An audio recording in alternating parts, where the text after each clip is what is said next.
Care for the poor is another one of these practices that was ubiquitous in the early church. It was deeply rooted in the people's Jewish heritage. They, especially early on, they had all grown up in Judaism. And as Carla Swafford Works showed in her master's thesis, giving to the poor was a way that they expressed their devotion to God along with prayer and fasting.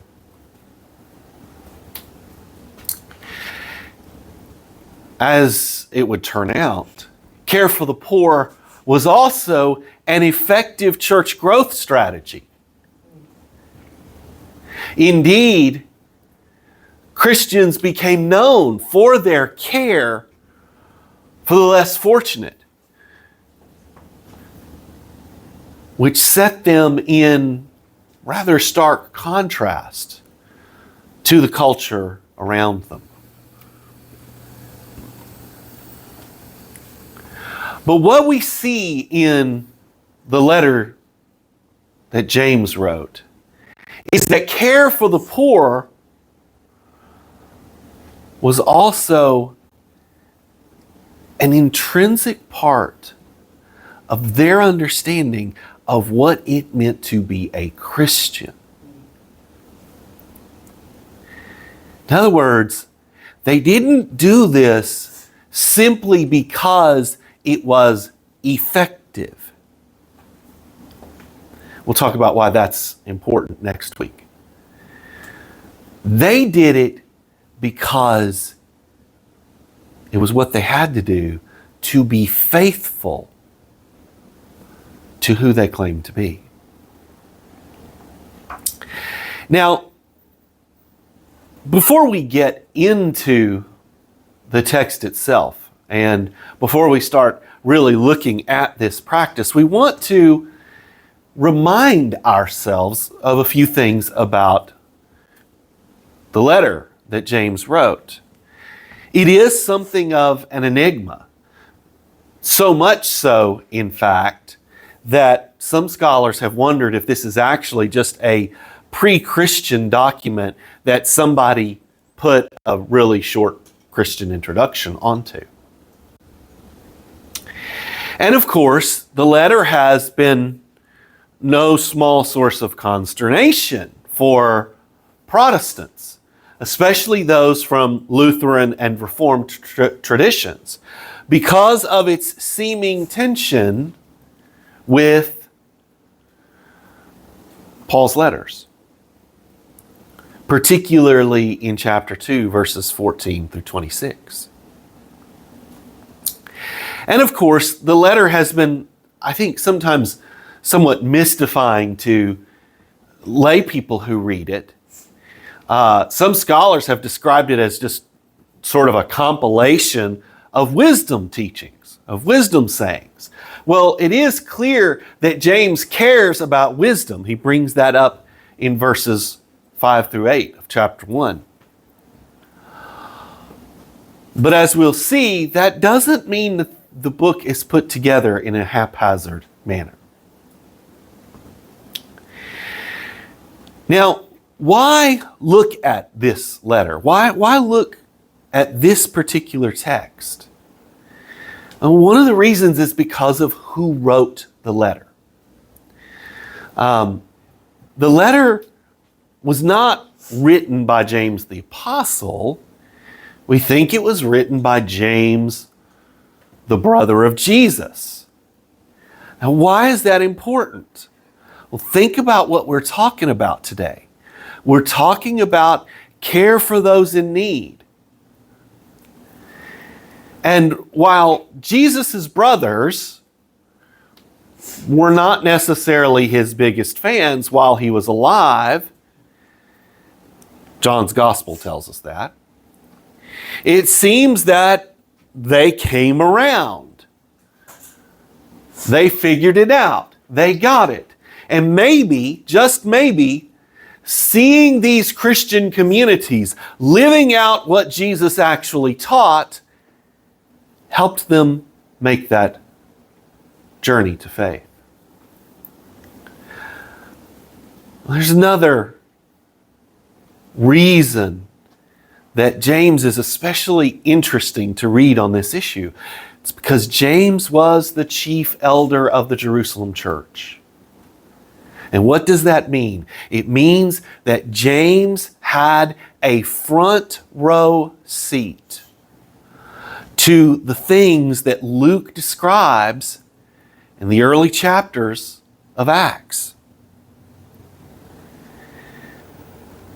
James has watched all of this care that the early church showed for one another from the inside. He's seen it with his own eyes. And it cannot help but mark him. Now, as we read James, there are 4 principles that we need to think about as we're interpreting this document.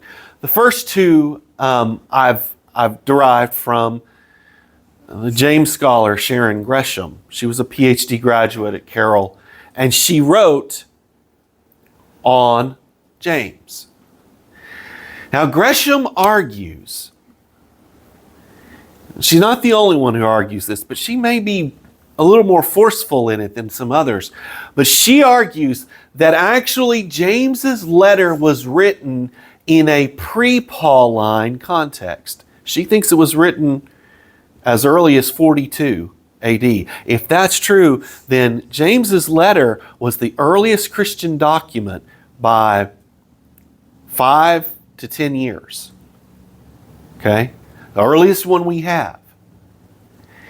And so, why is that important? Well, because a big part of James, both in our text and in the one that I was citing earlier, is this conversation about faith and works. Well, of course, that makes us think immediately of Paul, right?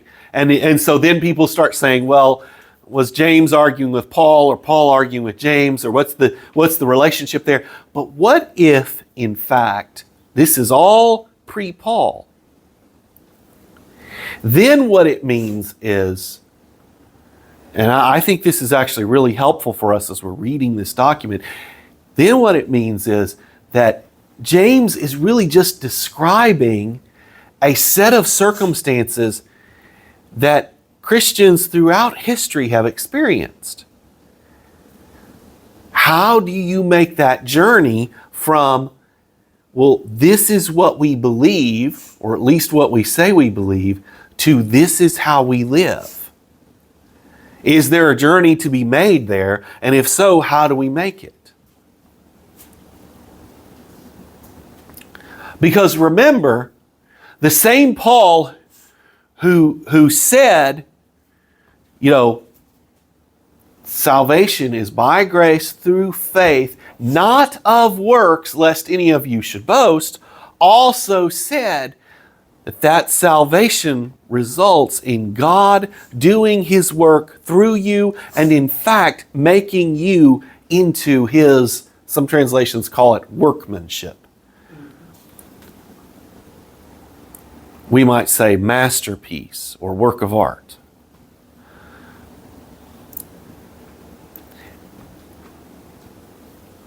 And James's argument, we'll come back to James's argument, because I think that's an important one for us to think about.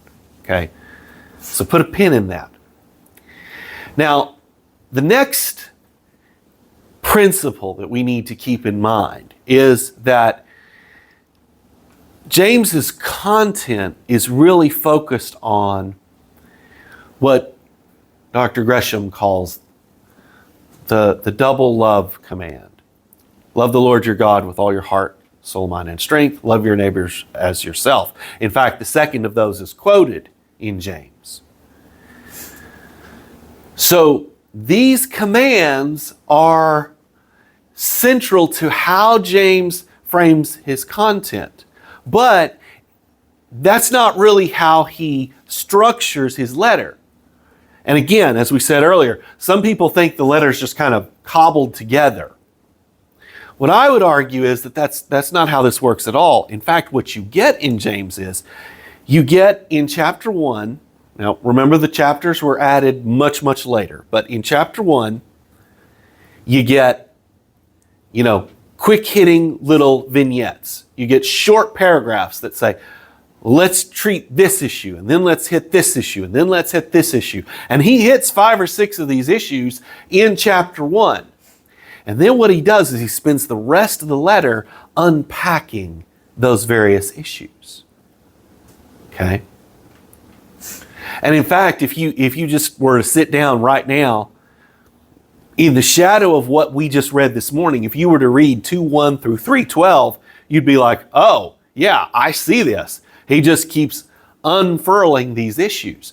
But the thing that we have to remember is, because of the sort of content tie, that is this double love command, all of these issues are related to one another. And as you read the letter, you start to see those connections. They're subtle sometimes, but you start to see them and you're like, oh, okay, this makes sense. For example, James talks a lot about the tongue and what the tongue can do, what human speech can do to hurt one another. And then as you keep reading, you realize, oh, wait a minute, one of the things that we do to hurt one another in our speech is this discrimination that James also talks about between rich and poor. You tell the rich guy, hey, have this prime seat here. You tell the poor guy who comes to your church, why don't you sit down here by my feet? Right? So for James, this is all interrelated. And that's part of the reason that I wanted us to look at verses 21 through 25 as well as 26 and 27. Because we want to kind of get a running start as we move into those final 2 verses. And the running start is, live out your faith. You see, for James, the message of the gospel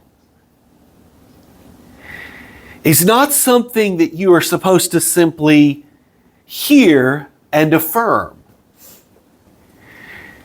Much like Paul, James believes that this message should transform you. It should change you.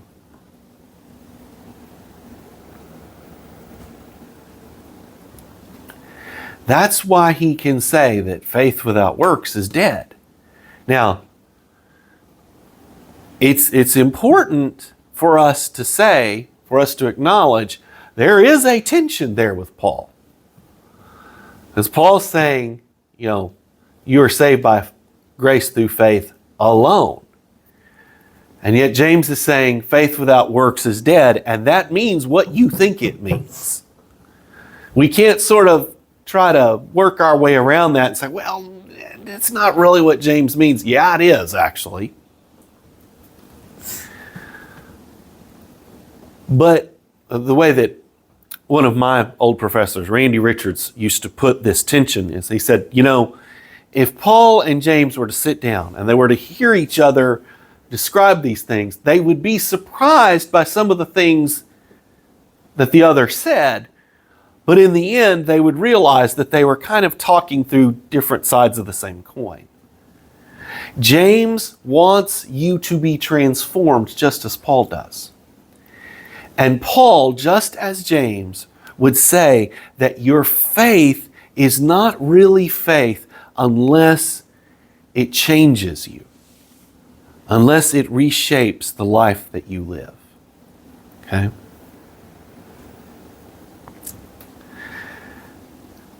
And so then we start to ask, okay, well then what is it that faith demands of us? What is it that living out our faith requires of us? Well, James is rather clear. Living out our faith requires us to pursue pure and undefiled religion. Now, there's a lot packed into that one phrase, pure and undefiled religion. So let's unpack it a little bit. The first thing that we need to recognize is that religion is actually a rare term in the New Testament. It's not a term you see very often. And the reason is because the people in the New Testament did not step back from what it was that they were doing to analyze it. They just lived it. They were just in the middle of it. They didn't sometimes even, I shouldn't say they wouldn't have realized that they were doing religion. They just didn't think in those terms. But James is. James is stepping back from all of this, putting on his social theorist hat and saying, okay, we're talking about religion. We need to think about what that means, what that looks like, what it should be, and what it sometimes is. Now, what do we mean by this word, religion? Well, there are a couple of ways, actually there's a lot of ways you can think about it, but there's a couple of ways that I want us to think about it. One way to think about religion is that it is a practice or a series of practices that express worship or that inculcate reverence or that at the very least facilitate reflection on the divine. Right? Worship is, at least traditionally understood, is directed towards something that is greater than ourselves. Okay? So that's the active side of worship, or of religion. But there's also a more contemplative side, a passive side, and that is the system of beliefs and behaviors that make up our religion. So when you say religion, you're talking about both of those things at the same time.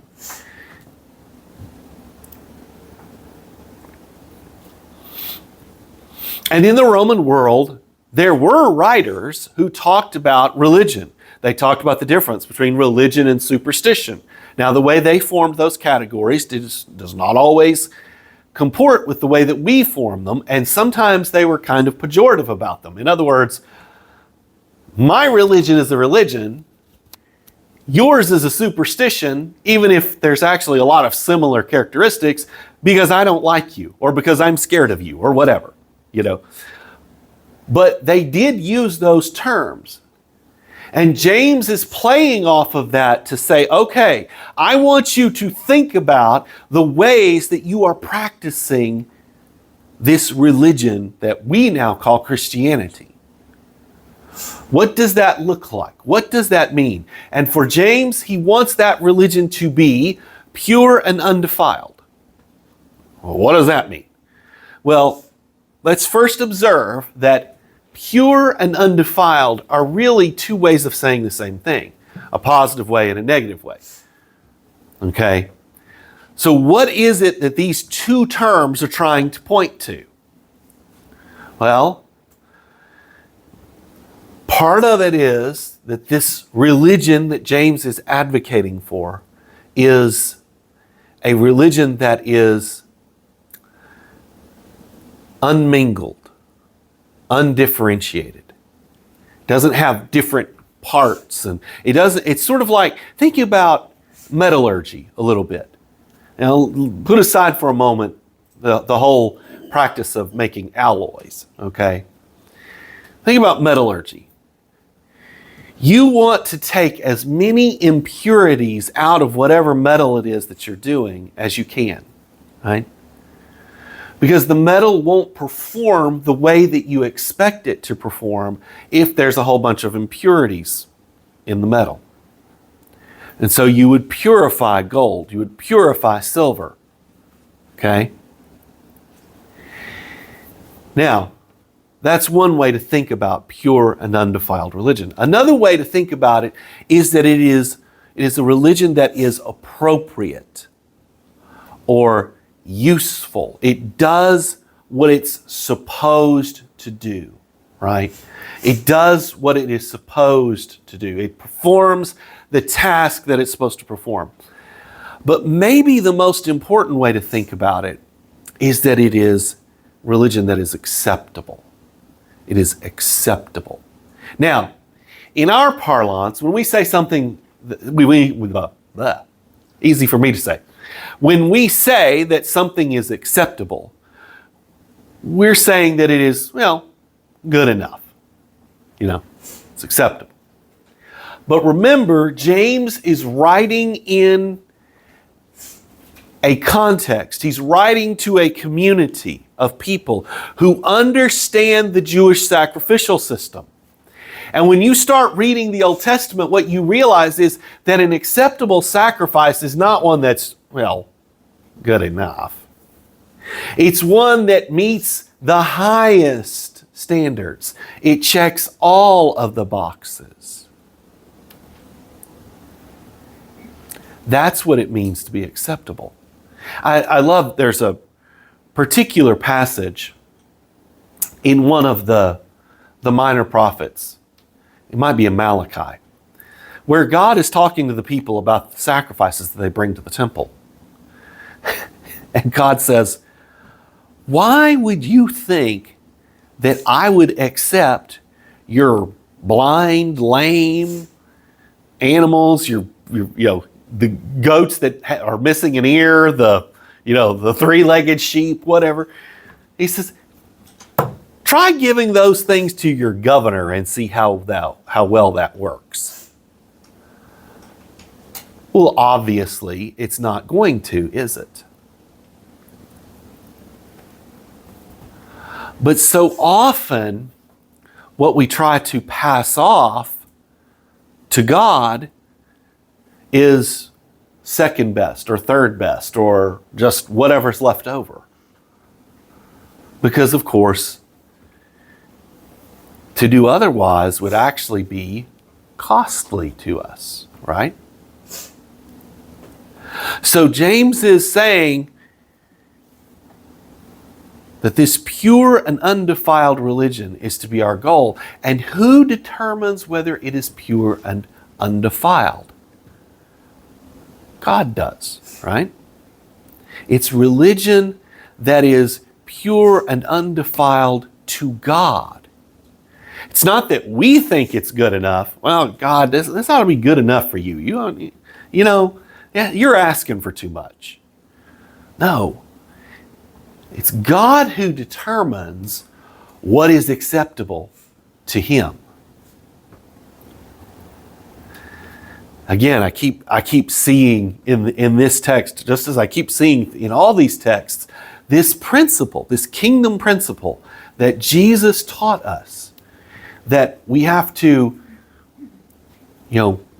lay down our own lives, lay down ourselves, pick up our cross to follow Him, because we have to lose ourselves to find ourselves, right? It's sacrifice is, like we talked about last week, is still a part of the Christian faith.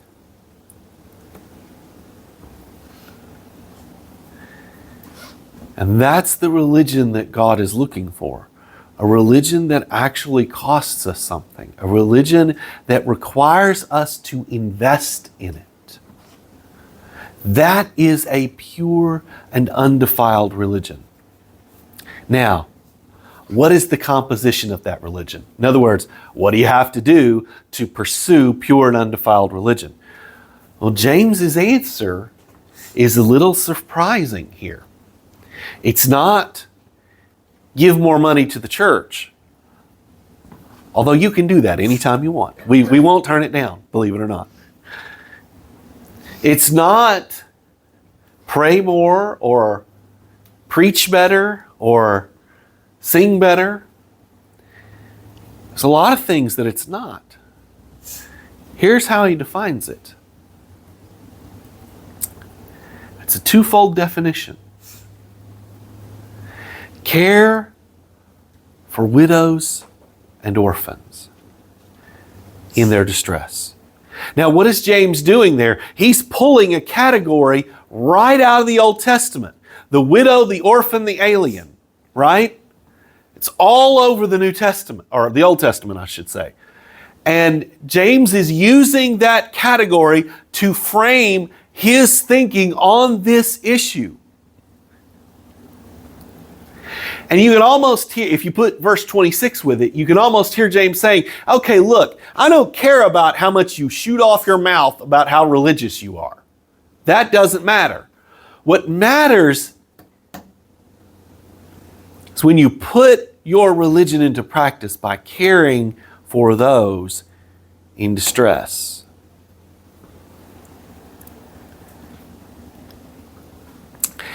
Then the other side of it is to resist contamination by the world. Now, when we hear that kind of language, we hear purity, impurity language, our first thought tends to go to issues of sexuality, okay? And that may have been in the back of James's mind, but I don't think it was actually in the front of his mind. When we move forward into chapter 2, what do we see? We see him castigating the community for the ways in which they elevate the rich and denigrate the poor. And then later on, chapter 5 I think it is, James will say, now why in the world are you doing this? Isn't it the rich who are hauling you into court? Who are suing you? Why would you do this? Well, of course, there's an obvious answer to why they're doing it. It's the same reason we do it. If you value the rich, they'll give more to the building program. If you stroke their ego, they'll give more to the budget. Right? Yeah, except that they'll also want their pound of flesh when the time comes. They will want repayment. You flattered them into giving these gifts, and now they want their return on investment. What James is saying is that our mentality, our way of thinking, our way of operating as a community of faith cannot be like what the world does. I mean, the mechanism I just described is prevalent all over the Roman world. It's prevalent all over our world too.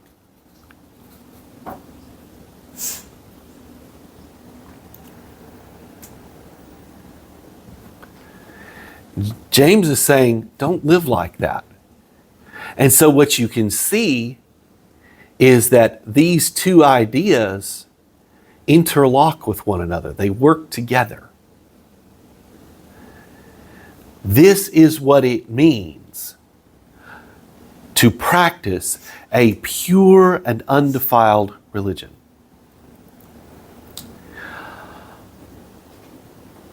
But this operation that James is talking about will require us to interrogate our religion. Requires us to interrogate our religion. What does that mean? It means we got to ask ourselves some hard questions. We've got to take a good hard look at our heart, our mind, and our lives, to see how they line up with the priorities that James enumerates. We've got to ask some hard questions about our focus, our aspirations, our motivations, those things that make us who we are. We have to ask some really hard questions about those. You know, there's a lot of people in Christian churches today who are more interested in fulfilling the American dream than they are in being Jesus' disciple. And if being Jesus' disciple means giving up the American dream, They don't want any part of it.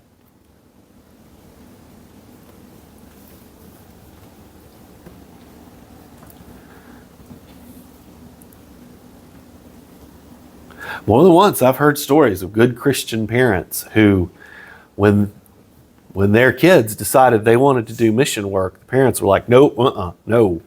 That is not what we had in mind. I do not want my grandkids growing up in Africa. You know. And that's just a sign. It's understandable. You know, all of us are old enough now. We understand what that's all about. But at the same time, it's a sign of spiritual immaturity. Our focus is not in the right place. Moreover, we have to make the connection between what we care about and what we actually do. And sometimes what we really have to do is we have to look at what we're actually doing and work our way backwards to figure out what we really care about.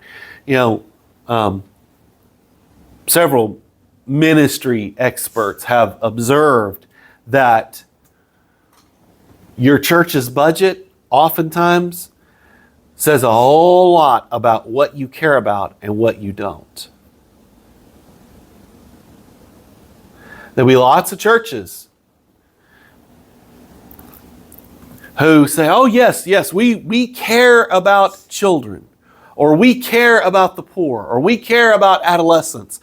But when you start to look at their budget, it's all invested in buildings, in the maintenance and care of these buildings. It's all invested in making sure that the powers that be within the church have a comfortable worshiping experience. And you can see that in how they structure their ministries too. You know, it was interesting at the B.H. Carroll Theological Seminary's spring colloquy. We got to listen to and talk with Dr. Holly Allen, who is a retired professor of Christian education. And her big thing is building intergenerational churches with intergenerational ministries. Now, she's not saying you shouldn't have specific age-graded times of ministry. She just wants to correct what she sees as the imbalance between age-graded on the one hand and intergenerational on the other. And she said, and she's done this a lot with a lot of different churches, she said the biggest pushback that she gets, the biggest pushback that people who have read her books get when they try to implement her insights in their own church is not from parents, it is from parents. It's not from kids. It's not from teenagers who want to have their own worship time. It's not from the kids. A lot of times it is from parents who are coming to church because they want to have a worshiping experience. And as some of you know very well, corralling a 3-year-old is not always conducive to listening to the preacher. But in their process, they're depriving their children of the opportunity to see their parents, their grandparents, their great-grandparents worship. And especially to see them worship in the midst of hard times. And so we have an entire generation, maybe even 2 generations, of people who've grown up in the church. They have no idea what it looks like for an adult to worship Christ, and especially in hard times, because they were always shipped off to children's church, and then once they outgrew children's church, they were sent off to youth worship, you know. Now, I realize that out here in kind of the rural area, maybe we haven't seen as much of that, but that's been a big part of how many urban churches have developed. Again, my point is not to criticize all the ways that the church growth movement has influenced the way we do church and stuff. My point is to say our actions as individuals, but also as churches, demonstrate what we really care about. Just like our budgets demonstrate what we really care about.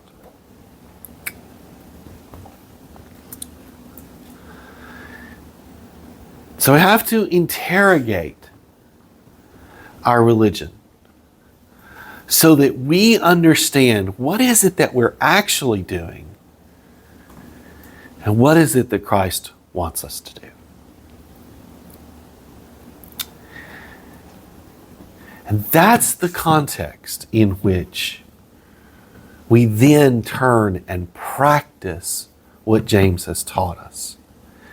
We then turn and say, okay, pure and undefiled religion means sort of changing the way that I view the world, changing what I value, changing what I'm focused on, and the upshot of that is caring for those around me. It means opening my eyes and seeing the hardships that other people face and doing something practical about it.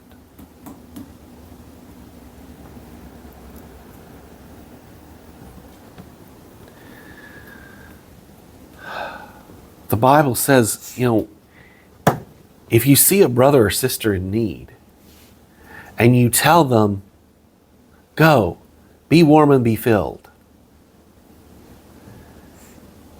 you haven't really done anything. You haven't really accomplished anything. Your alleged concern for their welfare is worthless. Those are hard words. And in fact, that's the point. Interrogating our religion may very well be difficult. It may very well be painful. Why? Because in order for us to grow, in order for us to become more like Jesus, we're going to have to change. And as Sam Chan has pointed out, change almost invariably involves loss. And loss generates pain. As Natalia has pointed out so many times when she and I have been talking about churches and their struggles, very often individuals, families, churches will not endure the pain until, the pain of change, until the pain of staying the same exceeds the pain of change.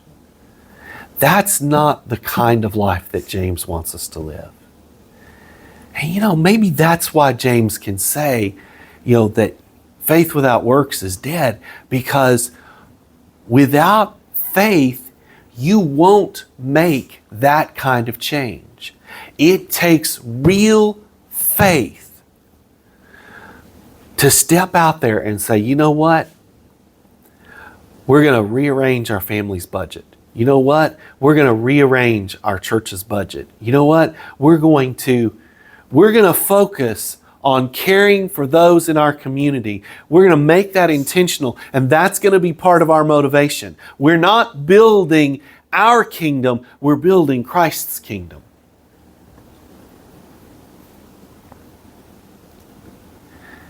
And we're not helping those in need simply because it's good for us long term.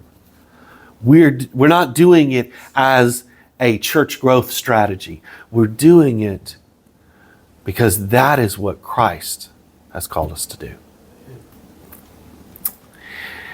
Now, in closing, our practical challenge is this. Think about some way that you can use your time, your treasure, or your talent to help those in need, and then put it into practice.